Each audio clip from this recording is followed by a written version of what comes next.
মনা সময় নষ্ট করিস না কিন্তু তুই কিন্তু এখন সময় নষ্ট করিস না।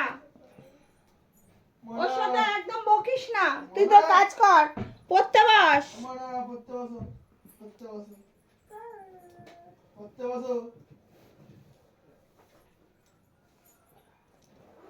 সময় একদম নষ্ট করিস না। আর এই কটা দিন একটু কষ্ট করে পড়, আর কেউ বলবে না।